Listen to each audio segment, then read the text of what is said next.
Employ table को हमने create कर लिया था, लेकिन क्रिएट करते हुए हम दोनों डिपार्टमेंट्स का, दोनों टेबल्स का सॉरी, रिलेशन बनाना भूल गए थे। रिलेशन में क्या था कि हमारे पास ये दो एंटिटीज थी डिज़ाइन के अंदर, एक एम्प्लॉय एंटिटी और एक डिपार्टमेंट एंटिटी। एक डिपार्टमेंट के अंदर हमारे पास मल्टीपल एम्प्लॉयज़ हो सकते हैं, ठीक है। एक डिपार्टमेंट के अंदर हमारे पास मल्टीपल एम्प्लॉयज़ हो सकते हैं, ये रिलेशनशिप था। तो रिलेशन के अंदर ये जो मैनी वाला सिंबल है, ये एम्प्लॉय टेबल के साथ आना था, और यहाँ पे हमने कार्डिनलिटी एंड ऑप्शनैलिटी के लिए दो लाइंस लगाई हुई थी, ठीक है। इस रिलेशनशिप को इम्प्लीमेंट हमने करना है। टेबल्स हमने दोनों बना लिए थे, हमने डिपार्टमेंट टेबल भी बना लिया और हमने एम्प्लॉय टेबल भी बना लिया, लेकिन मिस्टेक हमसे ये हो गई कि डिपार्टमेंट और एम्प्लॉय टेबल को बनाते हुए जो रिलेशनशिप था एम्प्लॉय टेबल के अंदर, हम वो इम्प्लीमेंट करना भूल गए। मैनी का सिंबल एम्प्लॉय टेबल के साथ था, इसका मतलब ये है कि जो फॉरेन की कॉलम है वो एम्प्लॉय टेबल में बनना था। फॉरेन की कॉलम हमें अगर बनाना है तो एक कॉलम हमें एम्प्लॉय टेबल में बनाना था और उसे हमने फॉरेन की कॉलम डिक्लेयर करना था। टेबल बनाने के बाद हमें याद आया कि हमने फॉरेन की कॉलम बनाया ही नहीं है। तो अब उसके लिए फिर हमने क्या किया, दोबारा तो हम एम्प्लॉय टेबल को क्रिएट नहीं कर सकते, हमने ऑल्टर की कमांड यूज़ की। ऑल्टर की कमांड को यूज़ करते हुए हम लोगों ने क्या काम किया है, हम लोगों ने ऐड किया है एक नया कॉलम जिसका नाम है DID, ठीक है। इसकी डेटा टाइप है इंटीजर, नॉट नल कॉलम है। क्यों नॉट नल मैंने क्यों रखा है, मैंने इसलिए रखा है कि मैंने कहा था कि अगर एक एम्प्लॉय हायर हुआ है तो एट लीस्ट वो एक डिपार्टमेंट के लिए तो हुआ था। जब एट लीस्ट में मैंने 1 कह दिया ना, तो इसका मतलब है कि कोई एम्प्लॉय ऐसा नहीं हो सकता जिसका हमने डिपार्टमेंट भी मेंशन नहीं किया हुआ। तो डिपार्टमेंट वाला जो कॉलम है, इसकी वैल्यू हम एम्प्लॉय टेबल में खाली नहीं छोड़ सकते, वो रिक्वायर्ड कॉलम है। तो किसी भी कॉलम को जब हमने रिक्वायर्ड डिक्लेयर करना है तो उसको रिक्वायर्ड डिक्लेयर करने के लिए हम लिख देते हैं नॉट नल। अब मुझे एसक्यूएल को बताना है कि इस कॉलम में जो वैल्यूज़ आएंगी वो वैल्यूज़ आनी है किसी दूसरे टेबल से। अगर डिपार्टमेंट टेबल के अंदर हमारे पास मौजूद है डिपार्टमेंट 1, 2, 3 एंड 4, तो जितने भी हम एम्प्लॉयज़ हायर करेंगे या तो वो डिपार्टमेंट 1 से होंगे या 2 से होंगे या 3 से होंगे या 4 से होंगे। सारे एम्प्लॉयज़ सिर्फ इन्हीं 4 डिपार्टमेंट से बिलोंग कर सकते हैं। तो हम यहाँ पे कहेंगे कि जितने भी एम्प्लॉयज़ हायर हो रहे हैं उनकी डिपार्टमेंट आईडी के अंदर जो वैल्यू आनी है वो डिपार्टमेंट टेबल के DID कॉलम से आनी है, ठीक है। फॉरेन की कॉलम है, एड्रेस बताना है तो हम लिखेंगे रेफरेंसेस डिपार्टमेंट टेबल, और डिपार्टमेंट टेबल का DID कॉलम डिपार्टमेंट में फॉरेन की था और हमारे पास डिपार्टमेंट टेबल में प्राइमरी की था और एम्प्लॉय टेबल में ही एज अ फॉरेन की आ रहा है, ठीक है। और इन 4 वैल्यूज़ के अलावा 1, 2, 3, 4 के अलावा 5 वैल्यू नहीं आ सकती। रीज़न इज जो डिपार्टमेंट टेबल में मौजूद ही नहीं है वो फॉरेन की बन के एम्प्लॉय टेबल में कैसे आ सकता है। तो ये हमने क्या किया, एम्प्लॉय टेबल को ऑल्टर करने के लिए कोड लिख लिया। अब मैं इस कोड को सिलेक्ट करूँगी, सिलेक्ट करके मैं इसको एग्जीक्यूट करूँगी। एसक्यूएल के अंदर अगर एक ही पेज के ऊपर हम मल्टीपल कमांड्स लिख रहे हैं तो हम हर कमांड को सिलेक्ट करके एग्जीक्यूट करेंगे। रीज़न इज़ कि अगर हम सिलेक्ट नहीं करते और एग्जीक्यूट का बटन प्रेस कर देते हैं तो जो प्रीवियस कोड आपने लिखा हुआ है वो भी एग्जीक्यूट हो जाएगा और आपको एरर्स डिस्प्ले होंगे। तो जो आप नई क्यूरी लिखते हैं, नया कोड लिखते हैं, उसको सिलेक्ट करें और फिर एग्जीक्यूट करें, ठीक है। अब मैंने इस क्यूरी को सिलेक्ट करके एग्जीक्यूट किया है 1 टाइम, तो उसने क्या किया, उसको एग्जीक्यूट कर दिया। सेकंड टाइम पे उसने हमें एरर थ्रो किया। एरर उसने क्या दिया, column name in each table must be unique, column name DID in table employ is specified more than once. इसका मतलब है कि ये जो एम्प्लॉय टेबल हमने बनाया है इसके अंदर अब DID नाम का कॉलम हम ऑलरेडी बना चुके हैं। एक चीज़ सिर्फ एक ही दफ़ा बन सकती है, बार बार नहीं बन सकती। तो DID के आगे देखो लिखा आ रहा है कि ये फॉरेन की है, ओके। इसको हमने नॉट नल डिक्लेयर किया। जिस कॉलम को हमने नॉट नल डिक्लेयर नहीं किया बाय डिफ़ॉल्ट उनके आगे आपको नल लिखा हुआ नज़र आ रहा है। जिनको हमने नॉट नल डिक्लेयर किया है उनके आगे आपको नॉट नल लिखा हुआ डिस्प्ले हो रहा है, ठीक है। तो हमारे पास एक प्राइमरी की है, किसी भी टेबल में सिर्फ और सिर्फ एक ही प्राइमरी की हो सकती है, ठीक है। लेकिन फॉरेन कीज किसी भी टेबल में मल्टीपल हो सकती हैं, ठीक है। एक टेबल के अंदर सिर्फ और सिर्फ एक प्राइमरी की होगी, फॉरेन कीज, यूनिक कीज ये ज़्यादा हो सकती हैं।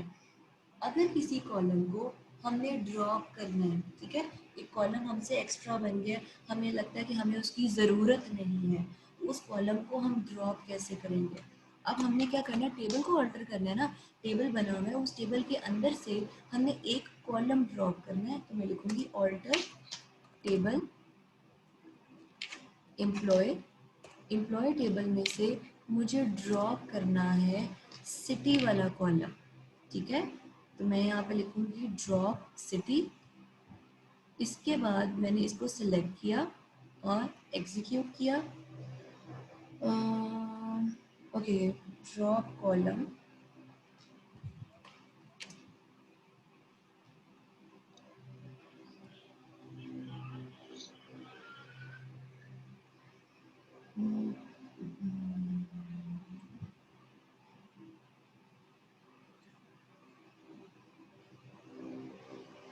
ओके ओके ओके, हम लोगों ने एक कॉन्स्ट्रेंट लगाया हुआ है, एक चेक लगाया हुआ है इस टेबल के, इस कॉलम के ऊपर, सिटी कॉलम के ऊपर, ठीक है। यहाँ पे अगर हम ये देखें तो ये एक कॉन्स्ट्रेंट है, यहाँ पे आपको मेंशन हो रही होगी वैल्यू, ये देखो, ये नज़र आ रहा है आपको, ये जो मैंने चीज़ हाईलाइट की है वो एरर थ्रो कर रहा है, the object default D value. F, exactly. हम लोगों ने डिफ़ॉल्ट वैल्यू का एक चेक लगाया हुआ है सिटी के ऊपर, कि अगर हम सिटी के लिए कोई वैल्यू एंटर नहीं करते तो बाय डिफ़ॉल्ट वो लाहौर एंटर करेगा। अब मैं जब कॉलम सिटी को ड्रॉप करने की कोशिश कर रही हूँ तो वो एरर थ्रो कर रहा है कि आपने एक कॉन्स्ट्रेंट लगाया हुआ है, वो कॉन्स्ट्रेंट डिपेंड कर रहा है कॉलम सिटी के ऊपर। तो अगर आप सिटी कॉलम को ड्रॉप करना चाहते हैं तो आपको सबसे पहले इस कॉन्स्ट्रेंट को ड्रॉप करना पड़ेगा। हम यहाँ पे सबसे पहले लिखेंगे कॉन्स्ट्रेंट, कॉन्स्ट्रेंट के अंदर ये जो कॉन्स्ट्रेंट का नाम है वो मैंने यहाँ पे कॉपी किया है। अब मैं इसको एग्जीक्यूट करूँगी। ओके, कमांड कंप्लीटेड सक्सेसफुली, इसका मतलब है कि जो मैंने डिफ़ॉल्ट कॉन्स्ट्रेंट लगाया हुआ था सिटी के ऊपर, उस कॉन्स्ट्रेंट को मैंने डिलीट कर दिया है। अब जब मैं रिफ्रेश करूँगी ना, अब सिटी पे जो मैंने कॉन्स्ट्रेंट लगाया हुआ था वो यहाँ से रिमूव हो जाएगा। एक सेकंड मैम, कैसे किया दोबारा जरा। मैं दोबारा बता रहा हूँ।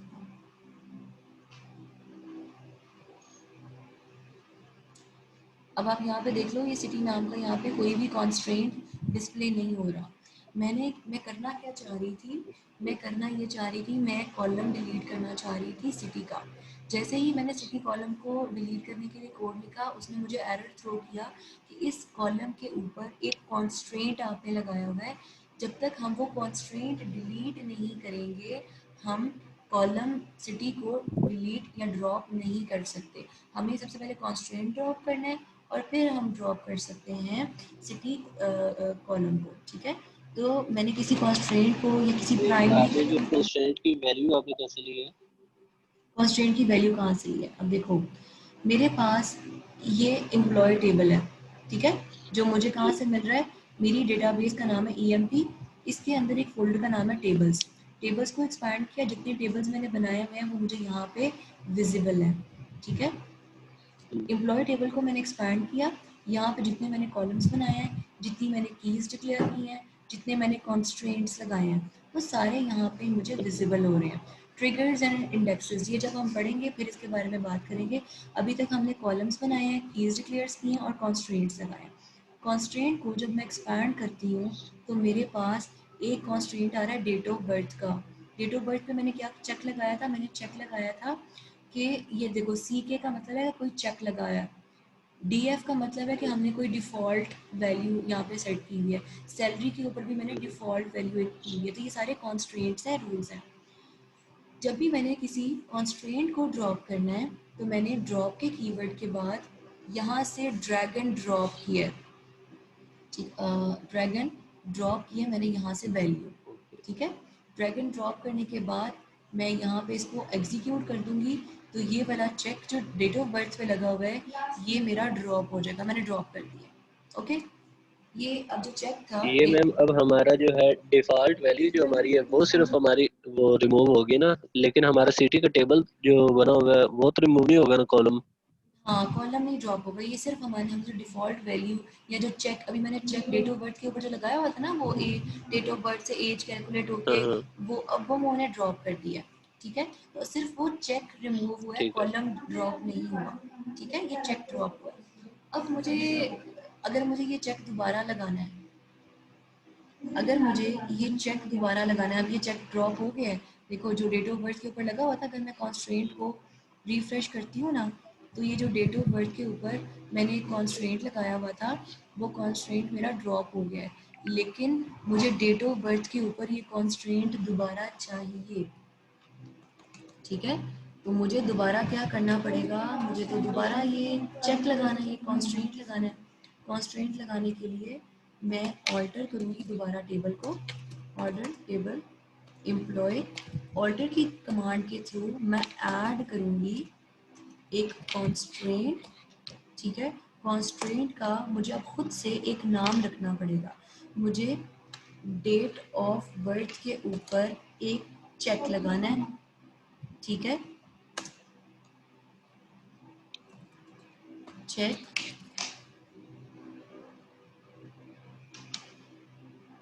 अब जो मैंने ऊपर कोड लिखा था ना डेट डिफ वाला, वो सारा मैं यहाँ पे कॉपी कर दूँगी, ये वाला।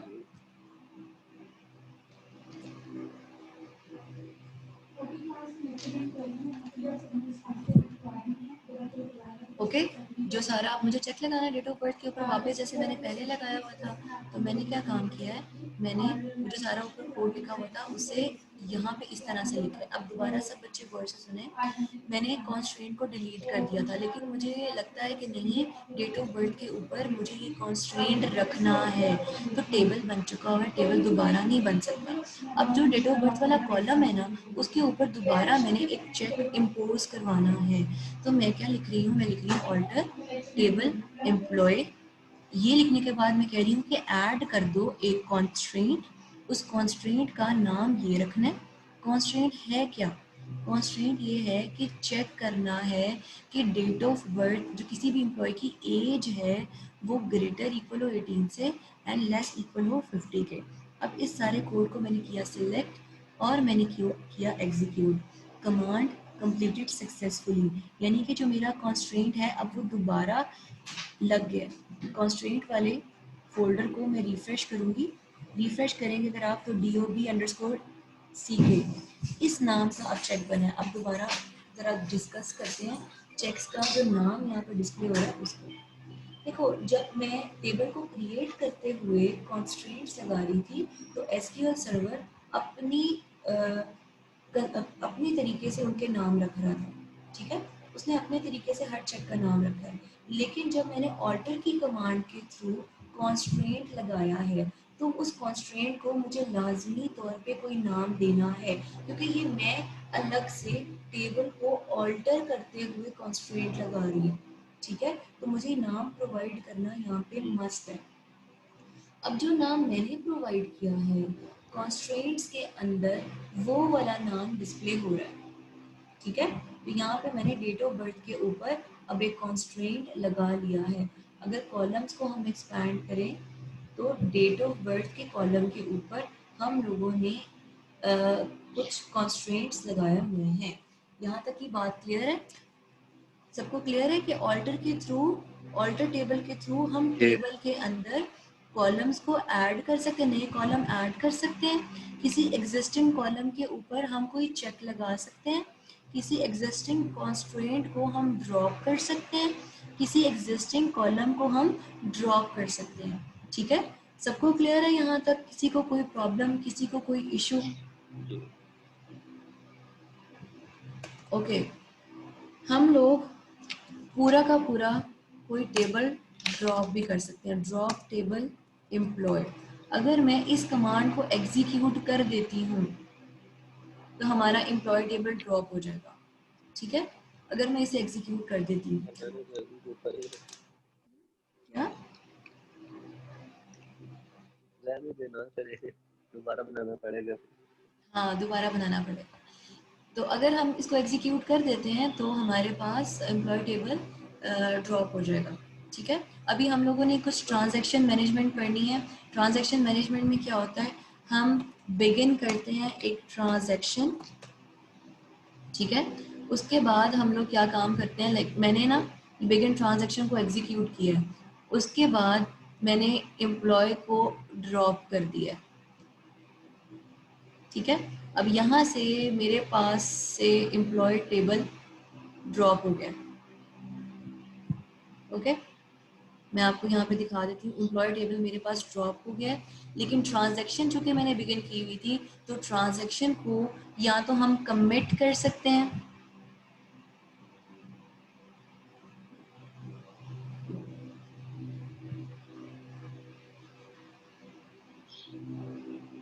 किसी भी ट्रांजैक्शन को या तो हम कमिट कर सकते हैं या हम उसको रोल बैक कर सकते हैं, ठीक है। तो रोल बैक करने का मतलब ये होता है कि जो भी चेंजेस आपने किए थे, आई डोंट नो मेरे एसक्यूएल सर्वर में कोई इशू आना शुरू हो गया है, ओके लेट मी सी।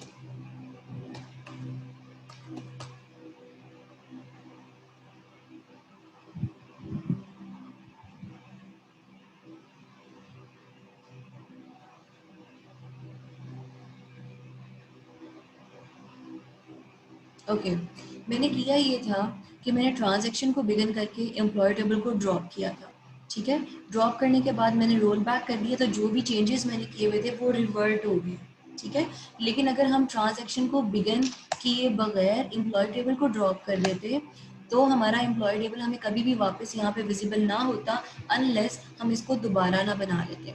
तो ये ट्रांजैक्शंस हमने पढ़नी है कि हमने कमिट कब करना है, हमने रोल बैक कैसे करना है, हमने यहाँ पे एक्सेप्शन हैंडल कैसे करनी है, हमने एरर्स को कैसे हैंडल करना होता है। तो ये सारे हमारे फ्यूचर टॉपिक्स हैं जो कि हम पढ़ेंगे, बट फॉर टाइम बीइंग हम लोगों ने इस लेक्चर के अंदर आज DDL के 3 सेगमेंट्स पढ़े हैं। DDL के अंदर क्रिएट, ऑल्टर एंड ड्रॉप, ये 3 कमांड्स सारी होती हैं, ठीक है। क्रिएट के थ्रू हम टेबल्स को क्रिएट कर रहे होते हैं, कॉलम्स को क्रिएट कर रहे होते हैं, रिलेशंस को क्रिएट कर रहे होते हैं। ऑल्टर के थ्रू हम क्या काम करते हैं, अगर किसी टेबल को क्रिएट करते हुए हमने कोई कॉलम मिस कर दिया है, कोई रिलेशन मिस कर दिया है, कोई कॉन्स्ट्रेंट मिस कर दिया है, तो हम उस चीज़ को बना सकते हैं। अगर किसी कॉलम की डेटा टाइप हमने गलत बना दी है, तो हम उसको डेटा टाइप को चेंज कर सकते हैं। अगर किसी कॉलम को हमने नल डिक्लेयर कर दिया है लेकिन हमें नॉट नल डिक्लेयर करना था, तो हम उसको ऑल्टर की कमांड के through null and unique declare करवा सकते हैं, ठीक है। किसी कॉलम में अगर हम प्राइमरी की बनाना भूल गए हैं, ठीक है, तो हम ऑल्टर की कमांड के थ्रू उस टेबल के अंदर से जिस कॉलम को हमने प्राइमरी की बनाना है उसको प्राइमरी की बना सकते हैं। बट ऑल्टर की कमांड के थ्रू अगर आपने प्राइमरी की डिक्लेयर करना है तो आपको कॉन्स्ट्रेंट, ऐड कॉन्स्ट्रेंट के थ्रू ऐड करना पड़ेगा। फॉर एग्जाम्पल मैंने यहाँ पे मैं रैंडमली एक टेबल क्रिएट कर रही हूँ, create table example column 1 integer type है। लेट्स सपोज मैंने ये टेबल क्रिएट कर दी है, ये एग्जांपल के लिए समझाने के लिए कर रही हूँ।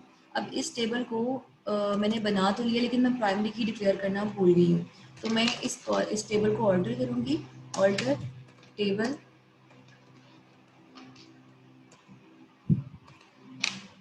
Alter CL1 alter column.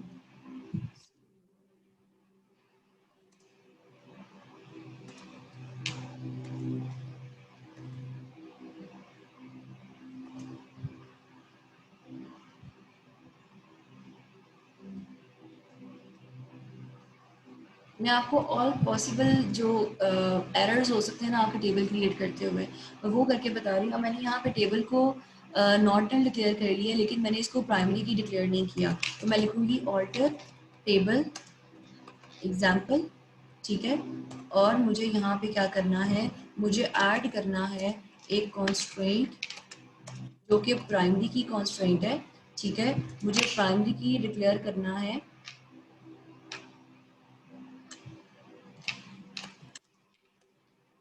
इस कॉलम को डिक्लेयर करना है मुझे, इस ब्रैकेट के अंदर उस कॉलम का नाम मेंशन कर देना है, ठीक है। ऑल्टर करो टेबल एग्जाम्पल को, ऐड करो एक कॉन्स्ट्रेंट, उस कॉन्स्ट्रेंट का मैंने एक नाम रख दी है पीके, ठीक है, प्राइमरी की। फिर मुझे बताना कि ये जो कॉन्स्ट्रेंट मैं लगा रही हूँ ये किस चीज़ के लिए लगा रही हूँ। जैसे मैंने यहाँ पे कॉन्स्ट्रेंट को नाम देने के बाद बताया था कि ये कॉन्स्ट्रेंट किस टाइप का है, ये एक चेक था, ठीक है, और फिर चेक को मैंने एक्सप्लेन किया हुआ है। यहाँ पे मैं कर रही हूँ कि ऐड करो एक कॉन्स्ट्रेंट। कॉन्स्ट्रेंट क्या है, कॉन्स्ट्रेंट का नाम है पीके। किस चीज़ का कॉन्स्ट्रेंट है, ये प्राइमरी की के लिए है, और प्राइमरी की मुझे किसको डिक्लेयर करना है, वो मैंने कॉलम के अंदर मेंशन कर दी है, ब्रैकेट्स के अंदर मेंशन कर दिया है। अब मैंने इस कोड को सिलेक्ट किया, एग्जीक्यूट किया, कमांड कंप्लीटेड सक्सेसफुली। अगर टेबल्स वाले फोल्डर को मैं रिफ्रेश करूं तो यहाँ पे हमारे पास एग्जाम्पल नाम का एक टेबल अपेयर हो रहा है, जिसके अंदर हमारे पास ये कॉलम आ रहा है, इसे मैंने प्राइमरी की डिक्लेयर किया है, ठीक है, तो हमारे पास ये प्राइमरी की आ गई है। ओके, कॉन्स्ट्रेंट के अंदर इसलिए कुछ नहीं है क्योंकि ये प्राइमरी की है, तो प्राइमरी की इज द बेसिक, मतलब कि जो सबसे ज़्यादा इंपॉर्टेंट थिंग होती है वो कीज़ के अंडर आती है। जो भी हम कीज़ बनाएंगे वो कीज़ के अंदर आ जाएगी, चाहे हमने उन्हें कॉन्स्ट्रेंट के थ्रू बनाया हुआ है।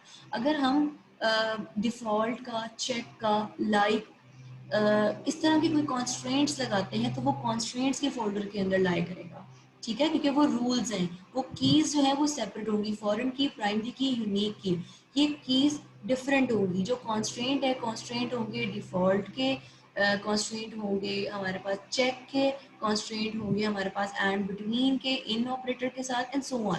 ये सारी हम एग्जाम्पल्स पढ़ेंगे। ओके, आज का टास्क आपका जो है वो मैं टास्क आपको सेंड कर देती हूँ। चैप्टर नंबर 3 आपने कंपलसरी पढ़ना है, जो डीडीएल का पोर्शन है वो वाला, ठीक है। चैप्टर नंबर 3 जो बुक मैंने आपको दी हुई है वो चैप्टर रीड करना आपका मस्ट है।